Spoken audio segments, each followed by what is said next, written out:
शेर ड्रामे की आज की किस्त में आपने देखा कि शेर ने अपने बाप के हक हलाल के पैसे अपने चचा और इनके बेटों से वापस हासिल करने के लिए एक बहुत बड़ा प्लान बनाया है। एक अमेरिकन फेक कंपनी के साथ मिलकर वो अपने चचा और इनके बेटों से पैसे निकलवाना चाहता है, जो इन्होंने लूट मार करके इकट्ठा कर रखा था इस एक साल में। वो पैसा इस फेक कंपनी में लगवाएगा और इन्हें डबल ट्रिपल प्रॉफिट देगा। पहले 2-3 महीने ये देखने के बाद बदर जमान और उनके बेटों की आंखें फटी की फटी रह जाएंगी कि इतना प्रॉफिट, तो क्यों ना हम अपना सारा पैसा इस कंपनी में लगा दें, ये पैसा तो 4 गुना हो जाएगा। और इसी लालच में वो ये सब करेंगे और तब शेर इस कंपनी के जरिए अपना लूटा हुआ सारा पैसा वापस हासिल कर लेगा और कंपनी को इनके सामने फ्रॉड साबित कर देगा कि वो लेकर भाग गए पैसे सारे, ताकि इसके चचा और इनके बेटे सड़क पर आ जाएं। इन्हें इनके किए की सज़ा ऐसे ही मिलने वाली है, क्योंकि आहत तो बहुत खुश है कि हम शेर को बेवकूफ़ बनाने में कामयाब हो ही गए। वहीं शेर जो पीठ पीछे गेम खेल रहा है, अभी तो पता चलेगा आगे चलकर कि कौन किसके हाथों बेवकूफ़ बन रहा है। वहीं आहत जिसने अपनी बीवी के तानों से तंग आकर अपनी ही मुलाजमा से छुपकर निकाह कर लिया है, वो मुलाजमा पहले दिन से ही आहत साई के पीछे हाथ धोकर पड़ी रही और इस निकाह के बाद तो वो खुशी से फूले नहीं समाती। और वहीं मरजान जिसे अजीब सा खौफ लगा है, वो अपनी अम्मी से इस बारे में बात भी करती है कि आहत और उस 2 टके की मुलाजमा का पता नहीं मुझे क्यों लग रहा है कोई चक्कर चल रहा है। जिस पर नईमा बेगम मरजान की बातों को इग्नोर करते हुए कहती हैं कि मामूली सी मुलाजमा है, अपने शोहर के साथ कहाँ जोड़ रही हो उसे।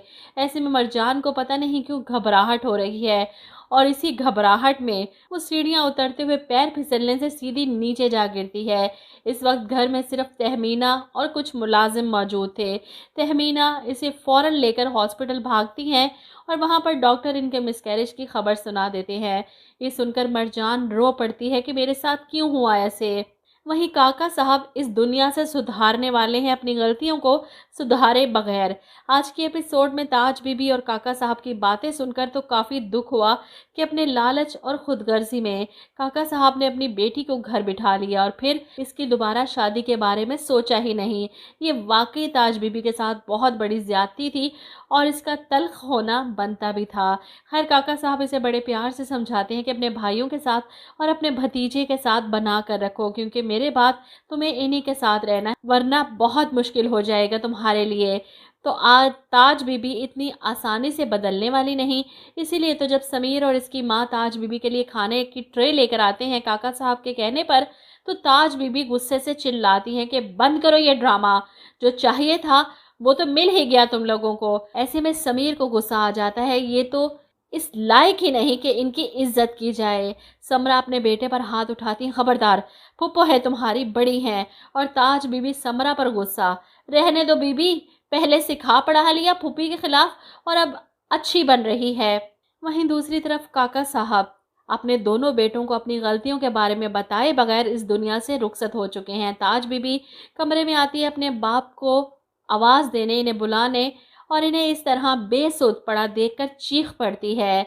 मुझे तो लगा था कि इस ड्रामे का एंड ऐसे ही होगा कि काका साहब अपनी गलतियों को कबूल कर लेंगे और फिर सब ठीक हो जाएगा, लेकिन इनके मरने के बाद ये सच्चाई सामने कैसे आएगी कि असल कल्प्रिट तो यही थे। खैर काका साहब की मौत से तो कोई अफसोस नहीं हुआ किसी को, लेकिन फजर के अकेले रहने से बहुत दुख है सबको। वो हॉस्पिटल में किसी बदरूह की तरह दंदनाती फिर रही है, कभी यहाँ से वहाँ और वहाँ से कहाँ। बेचारे कैमरामैन को भी अपने पीछे लेकर खवार हो रही है। इस बार अपने रूम में मौजूद है। जब दस्तक होती है, दरवाज़ा खोलते ही समरा चची को सामने देखकर फजर को हैरत होती है। चची आप यहाँ पर? जिस पर समरा जो इसे समझाने आई थी, शेर के लिए मनाने आई थी, फजर की मसरूफियत का पूछती है पहले कि क्या चल रहा है आजकल। जिस पर फजर बताती है कि कोशिश करती हूँ कि कोई खुद को मसरूफ़ रखूँ, अपना आप भी याद ना रहे इसे। ऐसे में समरा समझाती है कि जो हाथ बढ़ाए खड़ा है उस हाथ को थाम लो फजर, ये गलती मत करो। जिस पर फजर कहती है کہ چچی یہ تو کھلا اعلان ہوگا بغاوت کا، سمجھ سے باہر ہے کہ شیر سے شادی کرنے میں اسے کون سی بغاوت نظر آ رہی ہے، کیونکہ اس کے باپ نے تو اسے اپنا تعلق ختم کر لیا ہے اور یہ ابھی بھی امید لگا کر بیٹھی ہے کہ وہ تعلق دوبارہ جڑ سکتا ہے۔ اور دیکھا جائے تو فہد کے ساتھ بھاگتے ہوئے اسے اس بغاوت کا احساس نہیں ہوا تھا، اور اب کتنی شدت سے ہو رہا ہے اسے یہ احساس شیر سے شادی کے ٹائم پر۔ آپ لوگ کیا کہتے ہیں اس بارے میں کمنٹ کر کے ضرور بتائیے گا۔